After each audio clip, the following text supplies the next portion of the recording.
আমাদের বাঙালিদের প্রিয় খাদ্যই হলো মাছ ভাত। আজকে দুপুরে আমি পাবদা মাছ বানিয়েছিলাম। পাবদা মাছ যদি এইভাবে একবার বানিয়ে দেখো, সত্যি বলছি অপূর্ব খেতে লাগবে। তো চলো আমার রান্নাঘরে দেখে নেওয়া যাক রেসিপিটা। আমি পাবদা মাছ বাড়িতেই কিনে নিয়েছিলাম, আমার বাড়ির সামনে দিয়ে মাছওয়ালা যায়। তো ভালো করে কেটে ধুয়ে নুন হলুদ তেল মাখিয়ে রেখে দিয়েছিলাম। এবার কড়াইতে পরিমাণ মতো তেল দিয়ে তার মধ্যে সামান্য নুন দিয়ে দিলাম, যাতে মাছগুলো লেগে না যায় ভাজার সময়। এবার মাছগুলো দিয়ে ভেজে নেব। মাছগুলো ততক্ষণ ভাজা হতে থাক, ততক্ষণ আমি মশলাটা বানিয়ে নিই। এখানে আমি 2 চামচ মতো কালো সর্ষে নিয়েছি, আর নিয়ে নিচ্ছি 4 কোয়া রসুন আর 4-5টা কাঁচা লঙ্কা। ঝাল তোমাদের ইচ্ছা অনুসারে কম বেশি করতে পারো। সামান্য নুন দিয়ে দিচ্ছি আর একটু জল। এবার এটা বেটে রেখে নেব। মাছগুলো আমার ভাজা হয়ে গেছে, আমি তুলে রেখেছি। ওই তেলের মধ্যেই আমি কালো জিরে ফোড়ন দিলাম।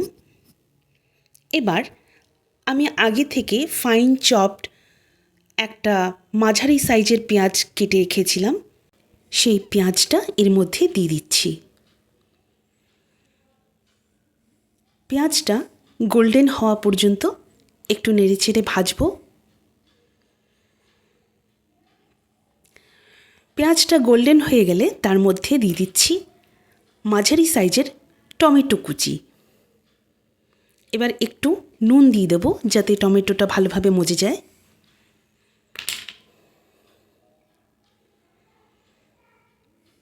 টমেটোটা ভালোভাবে মজে গেছে। এবার বেটে রাখা সর্ষের মশলাটা দিয়ে দিলাম। দিয়ে দিচ্ছি 1 চামচ জিরে গুঁড়ো, 1 চামচ হলুদ গুঁড়ো, 1 চামচ কাশ্মীরি লঙ্কা গুঁড়ো। এবার মশলাটা ভালো করে কষাবো।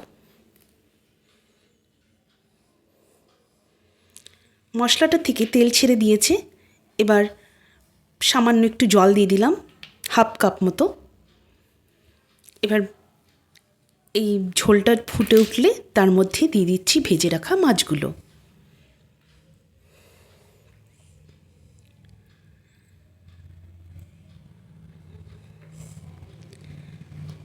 মাছগুলো ঢেকে রেখে দেব। তারপরে হয়ে গেলে, ফুটে উঠলে 1 মিনিট বাদে ঢাকা খুলে তার মধ্যে ধনেপাতা দিয়ে নামিয়ে নেব। ব্যাস রেডি আমার পাবদা মাছের তেল ঝাল। তো আজকের ভিডিওটা কেমন লাগলো বলো? ভালো লাগলে লাইক শেয়ার অবশ্যই করো। ভালো থেকো তোমরা, আবার দেখা হবে।